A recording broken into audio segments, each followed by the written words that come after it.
Hello everybody, the Lawn Gnome is here. You don't have anything under control.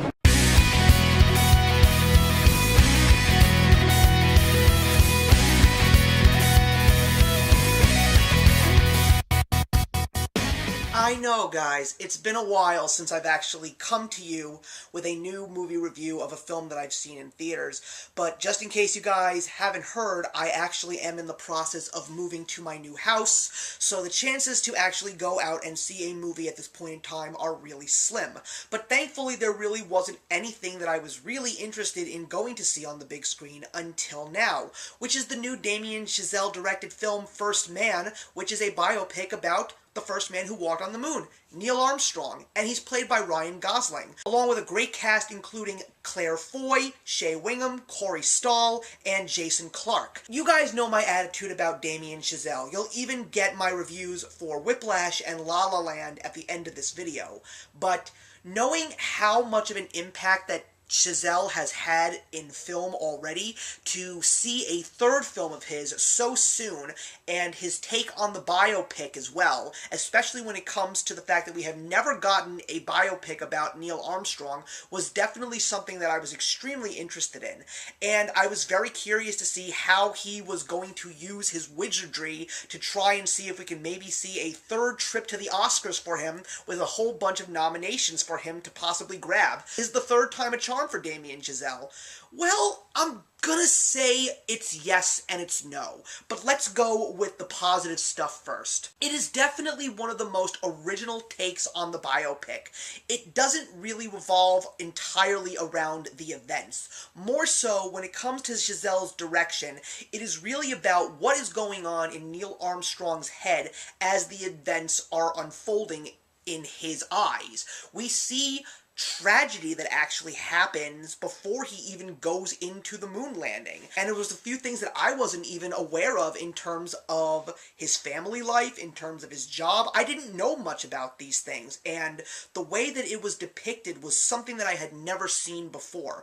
It really is a film that runs entirely on emotions. You see everything from anger to stress to joy to excitement, and it's all portrayed by the main characters in this story, particularly Neil Armstrong and his wife Janet, who of course is played wonderfully by Claire Foy.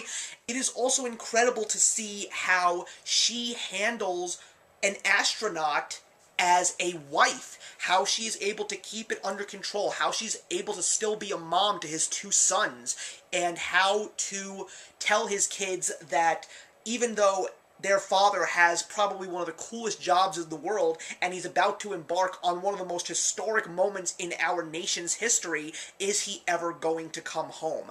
It was also really great to see all of these very historic names in our history being played on screen. I thought that Corey Stoll as Buzz Aldrin, even though he didn't have a major role in the film, was pretty good. Jason Clarke as Ed White, absolutely fantastic. Shea Wingham as Gus Grissom, absolutely fantastic. Also, Kyle Chandler, who plays pretty much the guy who runs the whole program and keeps in charge of all the astronauts. He's a great character actor. He's done so many different projects. So to see him in this movie, Damien Chazelle did a great job with him as well. Also, the score by Justin Hurwitz, who comes back after La La Land. A very unique sound, and it is a really driving force of this film. The way that the astronauts' trips are even depicted is so different from what you usually see. Normally you see the panning back, the grand scale of the void of space, the moon landing, the beautifulness, but you don't actually see that often. What you actually see is a tight, confined space, and the way that space is viewed from the astronauts in these little pods that are going out of the Earth's atmosphere and into the darkness. It is quite incredible. You feel claustrophobic as opposed to extremely whimsical and seeing a massive gargantuan black void. Instead, you just see a tiny sliver of it from a tiny little space pod window. Such a unique style. But is this movie truly great? Well, as exciting and unique as it is, it has some very big faults. It is extremely slow in the first hour. You really have to know that there is something bigger and better coming, especially as you see the countdown to the moon landing. And also some other major events that take place are also done in truly dramatic fashion, but none of that actually takes place until the second act and even the third act of this film. So you're waiting with anticipation, and you're not necessarily enjoying everything that you see before that. Also, it's unfortunately not a movie that everybody is going to love. There are people that truly love these great dramatic films. There wasn't that much lightheartedness in this movie. There's plenty of emotion, but not enough that a person who may not want to get the overdramatic is going to appreciate, and they'll probably just say, I didn't like this movie at all. Also, that whole controversial thing with the American flag, you know something? It was definitely a mountain made out of a molehill.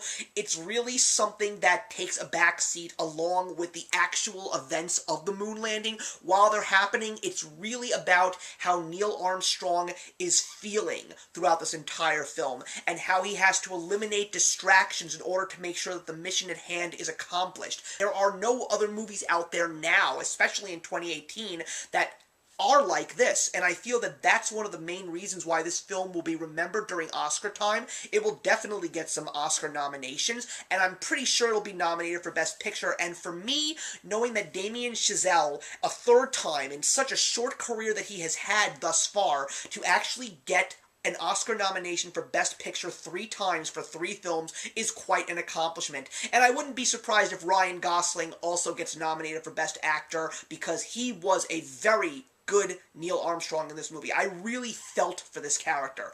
Is this a movie that I want to see again? Yes, it is. It is not a movie that I could see myself watching millions of times, but definitely seeing it again because it's just one of those really unique films. I still think that La La Land and Whiplash are better, and that's pretty much the reason why I don't see myself buying this movie on DVD, because it's just not one of those films that has the rewatchability that Whiplash and La La Land do. But I still will say, if you are interested in seeing Neil Armstrong, this true American hero, and seeing his feelings and his accomplishments towards the moon landing and the moon landing itself, definitely check out First Man. It is one of the better films that you will see in theaters this year, and if you have a chance to see it on IMAX, you definitely should. I am going to give First Man 3.5 stars out of 4. So thank you very much for watching, everybody. Please leave your comments in the box below, and let's discuss First Man, and I will see you in the next one.